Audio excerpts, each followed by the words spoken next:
Venezuela debería estar entre los países más ricos del planeta. Es un territorio que no solo tiene petróleo, sino que posee más reservas probadas que Arabia Saudita, Rusia o el estado de Texas. Estamos hablando de un país que es literalmente una mina gigante de riqueza. Petróleo en cantidades obscenas, enormes reservas de gas natural capaces de alimentar continentes y minerales estratégicos como el hierro, el coltán, el estaño, el cerio o el níquel, que son el combustible tecnológico del siglo XXI. Y, sin embargo, este país ha visto cómo su producción se desploma, su infraestructura y economía colapsa y el resto del mundo se hace una sola pregunta: ¿qué carajos está pasando realmente dentro de Venezuela? ¿Por qué un país con una riqueza natural descomunal no tiene decenas de ciudades modernas comparables a Dubái o Riad? ¿O miles de jeques del petróleo venezolanos paseando en Bugattis? Bueno, con la captura de Nicolás Maduro por la Fuerza Delta el 3 de enero, esta pregunta se reactiva en todo el mundo. Sin embargo, ya empiezan a salir los disque expertos que simplifican la situación o esparcen desinformación. Entonces, este video lo he hecho precisamente para poner orden, actualizar datos y aclarar mitos sobre esto. Hermano, si en 2026 vas a hablar de geopolítica, energía o poder global y sobre todo de la situación de Venezuela que cada vez es más tensa, más vale que sepas de qué carajos estás hablando y veas este video completo. Te habla Jorge Rojas. Para entender por qué Venezuela está permanentemente en el ojo del huracán geopolítico, no solo de Estados Unidos, sino de muchos países del mundo, primero hay que dejar a un lado la ideología y mirar los números fríos. En serio, aquí no hay pro Maduro o anti Maduro, ponte serio. Verás, desde 2024, Venezuela encabezó el ranking mundial de reservas probadas de petróleo con aproximadamente 303 mil millones de barriles. Para dimensionar esta cifra, es casi un 14% más que las reservas actuales de Arabia Saudita. Esto en el papel convertiría a Venezuela en una superpotencia energética incuestionable, pero aquí aparece el detalle técnico que lo cambia absolutamente todo y que casi nadie te explica bien. La inmensa mayoría de este petróleo venezolano es crudo pesado y extra pesado, y esto no es un detalle menor, es la diferencia entre un activo estratégico fácil de monetizar, como el caso de Arabia, y un recurso extremadamente complejo, costoso y tecnológicamente exigente. Y tranquilo, te lo explico. En la industria petrolífera, la calidad del crudo se mide principalmente mediante la gravedad API, un estándar definido por el American Petroleum Institute, o sea, API. Esta escala no mide valor político ni ideológico, mide densidad y facilidad de refinación. Así que por favor quítate la venda y ponte científico conmigo. Crudo ligero. Verás, el crudo ligero se caracteriza por su baja densidad, lo que lo hace naturalmente más fácil de manejar desde el momento en que sale del yacimiento. Es un petróleo fluido que puede bombearse y transportarse con relativa facilidad sin necesidad de calentamiento adicional ni diluyentes complejos. En términos físicos, su comportamiento se asemeja más al agua o a un aceite vegetal muy fino,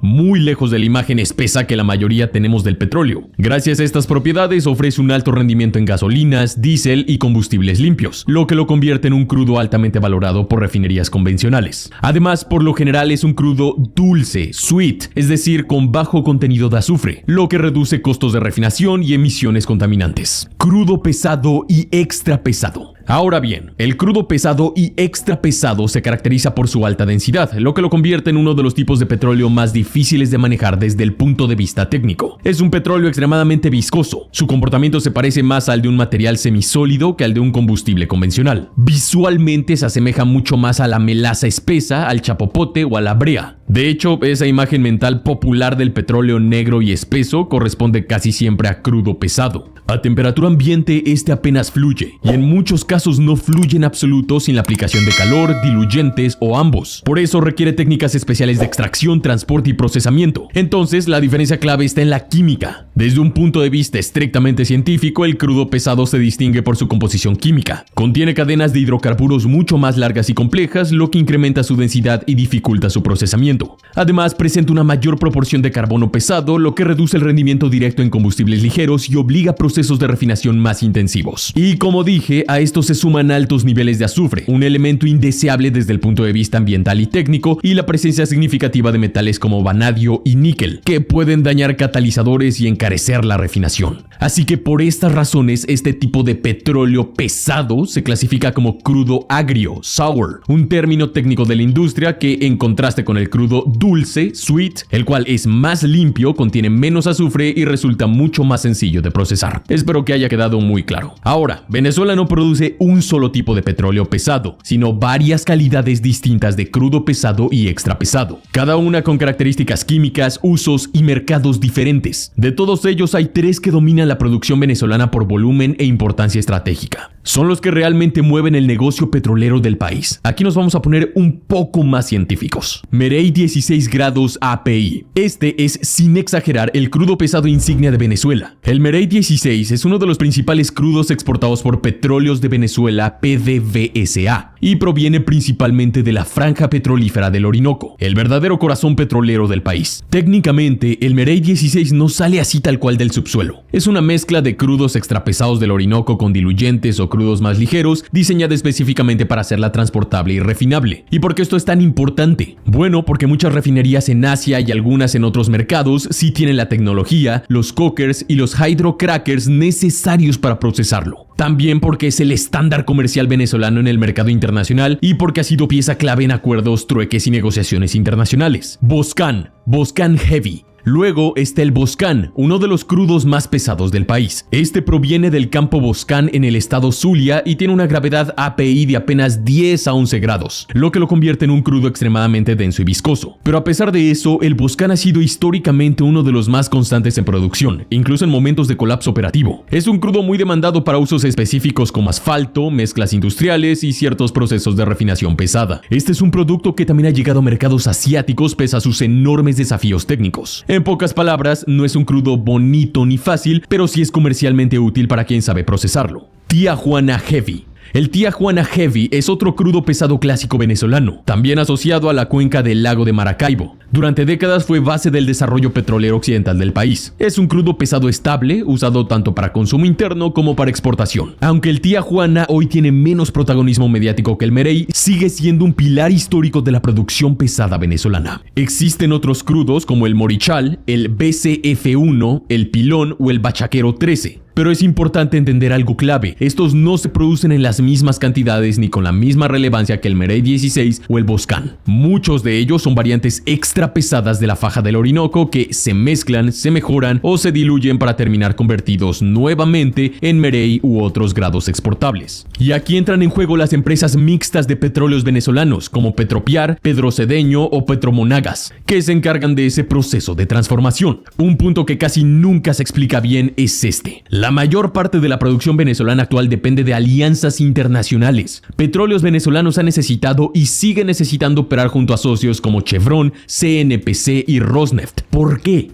Bueno, porque el crudo venezolano no se puede sostener sin capital, tecnología, diluyentes y refinerías especializadas. Ahora entremos en la ingeniería pura de la extracción, porque aquí es donde muchos se pierden. Y sí, tiene ciencia, no como dice Andrés Manuel López Obrador. Extraer este tipo de petróleo no tiene absolutamente nada que ver con la idea infantil de perforar y esperar a que brote. Eso solo funciona con crudos ligeros y bajo condiciones muy específicas. Y eso ya es simplificarlo mucho. En el caso del crudo pesado y extra pesado, el petróleo no quiere moverse. Está prácticamente sólido a temperatura ambiente. Para sacarlo del subsuelo se requieren técnicas avanzadas de recuperación térmica, siendo la más importante la inyección de vapor. El principio es simple, pero la ejecución es brutalmente compleja. Se inyecta vapor de agua a temperaturas superiores a los 300 grados centígrados y altísimas presiones directamente en el yacimiento. Ese vapor calienta el crudo, reduce su viscosidad y permite que finalmente fluya hacia los pozos productores. El problema es que esto consume cantidades masivas de energía, requiere plantas de generación de vapor, tuberías especiales, control térmico y monitoreo constante, además de depender de equipos industriales sofisticados y mantenimiento permanente. Es uno de los métodos de extracción más caros y tecnológicamente exigentes del planeta. Y aquí está el punto crítico: tras años de sanciones, mala gestión y falta de inversión, gran parte de esa infraestructura en Venezuela se ha deteriorado o quedado obsoleta, limitando severamente su capacidad de producción, aunque el petróleo siga ahí. A primera vista podrías pensar algo lógico: bueno, si Estados Unidos produce enormes cantidades de petróleo en Texas y consigue mucho de otros países como México y Canadá, ¿para qué carajos necesita el petróleo de Venezuela? Bueno, porque recuerda, no todos los petróleos sirven para lo mismo. El petróleo que extrae Estados Unidos en masa, especialmente en regiones como Texas, es mayoritariamente crudo ligero, proveniente del shale oil o petróleo de esquisto. Es fácil de extraer, fluye bien y es excelente para gasolina. Pero Estados Unidos se volvía estructuralmente dependiente del crudo pesado, no por capricho, sino por diseño industrial. Durante décadas, Estados Unidos invirtió miles de millones de dólares en refinerías hipercomplejas diseñadas específicamente para procesar crudos pesados y con alto contenido de azufre. Esto porque son más baratos en el mercado internacional, permiten mayores márgenes cuando se refinan correctamente y maximizan la producción de diésel, jet fuel y otros destilados pesados. Es más, en 1980 apenas entre el 10 y 20% de las importaciones petroleras estadounidenses correspondían a crudo pesado, pero hoy ese número se ha disparado a aproximadamente 60% de sus importaciones. Eso significa que aunque Estados Unidos produzca mucho petróleo, su sistema de refinación no puede funcionar de forma óptima sin crudo pesado o extra pesado como el que tienen los venezolanos. ¿Ahora entiendes por qué quieren el petróleo venezolano? Las refinerías del sur de Texas y Luisiana albergan algunas de las refinerías de crudo pesado más grandes y complejas del planeta, y que fueron diseñadas desde su concepción para procesar petróleo denso, viscoso y con alto contenido de azufre como el venezolano. Nuevamente y dicho de forma sencilla, estas refinerías estadounidenses fueron construidas para comer crudo pesado. Cuando se les alimenta solo con crudo ligero, su eficiencia cae, los equipos especializados quedan subutilizados y los márgenes de ganancia se reducen drásticamente. Es como tener un motor diésel industrial funcionando con gasolina. Puede hacerlo, pero no es para lo que fue diseñado. Así que como puedes ver, aquí se da una simbiosis perfecta. Venezuela tiene un crudo que muchos evitan porque es caro y difícil de procesar, y Estados Unidos tiene las bocas industriales exactas para digerirlo y convertirlo en gasolina, diésel y combustible de aviación con altos márgenes de ganancia. Ahora bien, la historia reciente del petróleo venezolano es, sin rodeos, una tragedia de gestión, conflicto político y decisiones estratégicas fallidas. Verás, a principios de los años 2000, ya bajo el gobierno de Hugo Chávez, Venezuela producía alrededor de 3.3 millones de barriles diarios. En ese momento producía casi 3 veces más petróleo que Texas. 2 décadas después, el panorama se invirtió de forma brutal. Venezuela cayó hasta alrededor de 900,000 barriles diarios en 2020. Texas, por el contrario, se disparó hasta 5 millones de barriles diarios, impulsado por el shale oil, inversión masiva y tecnología nueva. ¿Por qué ocurrió esta inversión radical? Bueno, principalmente por 2 factores estructurales y muy lógicos. 1. Las sanciones de Estados Unidos. Está claro, las sanciones no solo afectaron la venta de petróleo, bloquearon acceso a piezas de repuesto, a tecnología especializada para crudo pesado, a financiamiento internacional y a seguros, logística y transporte marítimo. En una industria tan compleja como la petrolera, eso es asfixia operativa. Y 2. Infraestructura obsoleta. Sin inversión constante, los sistemas de inyección de vapor de Venezuela dejaron de funcionar correctamente. Los pozos perdieron presión y productividad y las instalaciones se deterioraron hasta volverse no rentables o inoperables. Y ese vacío no quedó libre mucho tiempo. Canadá se aprovechó y tomó el relevo que dejó Venezuela por más de 2 décadas y hoy suministra alrededor del 61% del crudo importado por Estados Unidos, principalmente petróleo pesado de arenas bituminosas. Pero para Washington el tema no es solo quién suministra, es cuánto cuesta, qué tan eficiente es y qué márgenes genera. Desde el punto de vista económico, recuperar flujos de crudo pesado venezolano no es solo una cuestión logística o política, es una oportunidad de beneficio industrial masivo para refinerías que ya están construidas, amortizadas y listas para operar a plena capacidad.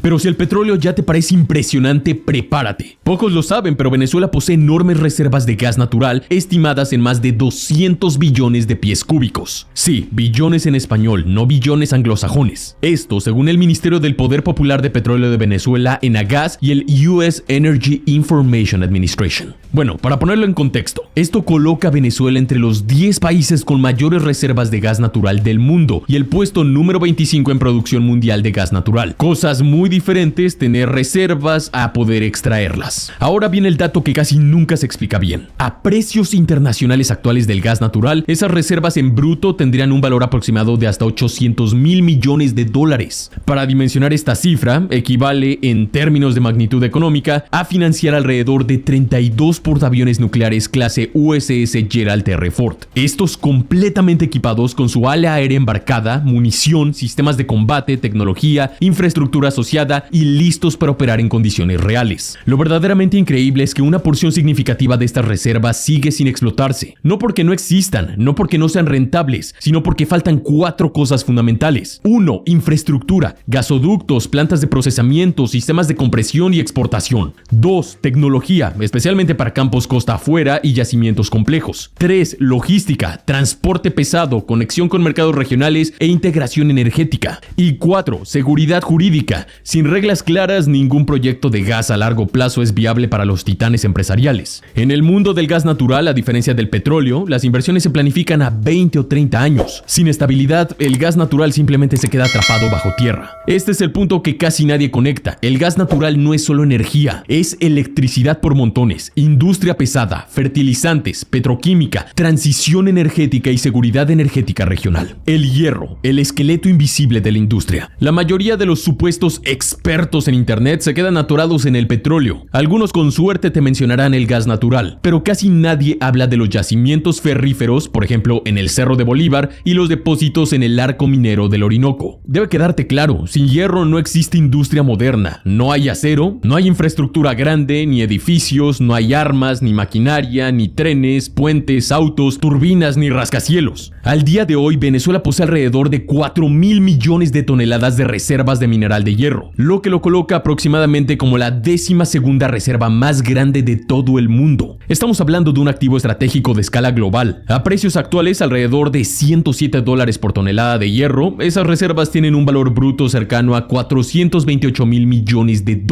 Para ponerte esa cifra en perspectiva, supera el tamaño de muchas economías industriales medianas, o podrías construir más de 300.000 kilómetros de autopistas modernas con ese dinero. La extracción de hierro, cuando se hace a escala industrial y con logística eficiente, puede manejar márgenes de beneficio del 30%. Eso es alto para un mineral base. Pero aquí viene lo verdaderamente importante. El hierro no depende de modas tecnológicas ni de ciclos especulativos. Mientras exista la industria, el hierro siempre tendrá demanda. Y no, aquí no se acaba la historia. Si el petróleo, el gas y el hierro ya colocan a Venezuela en una liga distinta, ahora entramos en el terreno que realmente define el poder en el siglo XXI. Los minerales estratégicos que sostienen la inteligencia artificial, la electrificación y la superioridad militar. Bueno, en primer lugar, el oro. Luego, lo verdaderamente delicado, las tierras raras. El oro del Orinoco. Verás, Venezuela es el país latinoamericano con mayores reservas de oro, muy por encima de México y Brasil. Desde 2024 se estiman 161 toneladas métricas de reservas probadas, valoradas en unos $22.000 millones. Esto con el oro a unos 4.300 la onza. Sin embargo, si hablamos de recursos totales, incluyendo lo no certificado, la cifra podría ascender. Para que lo visualices al estilo Casa de Papel, serían unas 12.900 barras de oro estándar de 400 onzas Troy, o sea, unos 12.4 kilogramos cada barra de oro. Te repito el número, 12.900 barras de oro. ¡Carajo! Eso es un pulmón financiero. Y el oro tiene una ventaja clave, no depende de refinerías, gasoductos ni cadenas industriales complejas. Es una liquidez dura, aceptada en cualquier parte del maldito mundo. Esto incluso bajo sanciones severas. Incluso aunque tu presidente sea considerado líder de una organización narcoterrorista, el oro siempre vale. Ahí entiendes por qué, durante años, el poder del chavismo desde la llegada de Hugo Chávez en 1999 hasta la transición a Nicolás Maduro en 2013 y ahora con Delcy Rodríguez en 2026, no se comportó como un perrito acorralado. El chavismo tuvo y tiene una reserva silenciosa de valor real. Y por eso ahora entendemos por qué Nicolás Maduro bailaba en diciembre de 2025, aun cuando Estados Unidos incautaba su petróleo. Tierras raras, el futuro de la inteligencia artificial. Ahora entramos en lo que de verdad quita el sueño a las potencias. El arco minero del Orinoco no solo concentra oro, y en montones, contiene yacimientos y concentraciones significativas de elementos de tierras raras. Estos son esenciales para imanes permanentes de alta potencia, motores eléctricos, inteligencia artificial, electrónica avanzada y sistemas de guiado, radares y misiles. Esto solo por mencionar pocas cosas. Bueno, sin tierras raras no hay transición energética ni superioridad tecnológica. Los estudios geológicos disponibles, especialmente en zonas asociadas al escudo Guayanes y depósitos vinculados a monacita y coltán, indican predominio de tierras raras ligeras, que son las más comunes y las más usadas a escala industrial. Principalmente estamos hablando de elementos como lantano, cerio, neodimio y praseodimio. Estos 4 son críticos para imanes de motores eléctricos, baterías, catalizadores, generadores eólicos, electrónica de potencia y sistemas industriales de alta eficiencia. Las estimaciones conservadoras hablan de al menos 300.000 toneladas métricas de óxidos de tierras raras en Venezuela, Venezuela. A precios de mercado y considerando refinación y separación, el valor potencial podría superar los $200.000 millones en tierras raras. Pero aquí hay que ser muy claros, esto no es dinero inmediato. La explotación de las tierras raras es un proceso largo y altamente exigente desde el punto de vista técnico y financiero. Requiere muchos años de exploración formal antes de siquiera confirmar volúmenes comerciales, y esto seguido de una inversión masiva para poner en marcha los proyectos. Aquí entra el factor geopolítico decisivo. China controla el cuello de botella más importante de toda la cadena. Si una futura administración estadounidense, ya sea la de Donald Trump u otra, lograra acceso estable a tierras raras venezolanas, estaría rompiendo en parte una dependencia estratégica de China. Por tanto, después de ver todo esto, tomar el control o al menos estabilizar de forma sostenible la producción energética de Venezuela no es un simple asunto de negocios. Es, en la maldita realidad, una jugada de ajedrez geopolítico de primer nivel. Este es el tipo de movimientos que la mayoría de nosotros los civiles nunca vemos, porque vivimos en la microescala del día a día. Pero en el marco estratégico, para Estados Unidos y otros países, integrar a Venezuela de manera funcional a su órbita energética tendría implicaciones globales enormes. Si Washington lograra contar al 100% con Venezuela, o al menos neutralizarla como variable hostil, los beneficios serían claros y muy concretos. 1. Debilitar a Rusia. Fuera de Venezuela, Rusia es el otro gran actor mundial con acceso significativo a crudo pesado. Ese tipo de petróleo no es abundante y es clave para refinerías complejas, especialmente en mercados que no pueden depender solo de crudo ligero. Si Estados Unidos logra estabilizar el flujo venezolano y reinsertarlo en el mercado bajo condiciones favorables, entonces le arrebata a Rusia una de sus cartas energéticas en Latinoamérica más fuertes. Este no es un golpe militar, es asfixiar estratégicamente y silenciosamente a Rusia. Presión sobre China. Como ya dijimos, hoy China es uno de los principales compradores del petróleo venezolano, con alrededor de 5% de sus importaciones anuales provenientes de ese origen. Este dato es clave, porque si Estados Unidos recupera influencia sobre las reservas y flujos venezolanos, no solo controla oferta, obtiene una palanca directa sobre la economía china. Y aquí encaja perfectamente una frase que Donald Trump dijo sin rodeos: China va a conseguir petróleo. El subtexto es muy claro. Estados Unidos no tiene ningún problema en venderle energía a China. El problema es quién controla el grifo, porque vender petróleo genera ingresos, mantiene dependencia y sobre todo permite cerrar el flujo cuando China cruza una línea roja. Y esto es clave si estamos hablando de la isla de Taiwán. Y 3. Seguridad hemisférica. Tener petróleo y gas natural a la vuelta de la esquina, es decir, desde Venezuela hasta refinerías en Luisiana y el Golfo de México, es infinitamente más seguro que depender de rutas largas y volátiles desde el Medio Oriente. Esto implica menos riesgo geopolítico, menos exposición a conflictos regionales y menos costos de transporte. En términos estratégicos, es energía bajo control regional, no sujeta a estrechos marítimos cerca de Irán o de los hutíes, también muy lejos de guerras proxy o de chantaje de terceros. I'm also meeting with oil companies. Let's go. You know what that's about. We got a lot of oil to drill, which is going to bring down oil prices even further. We're going to have our very large United States oil companies, the biggest anywhere in the world, go in, spend billions of dollars, fix the badly broken infrastructure, the oil infrastructure, and start making money for the country. And we are ready to stage a second and much larger attack if we need to do so. We'll make the people of Venezuela rich, independent, and safe.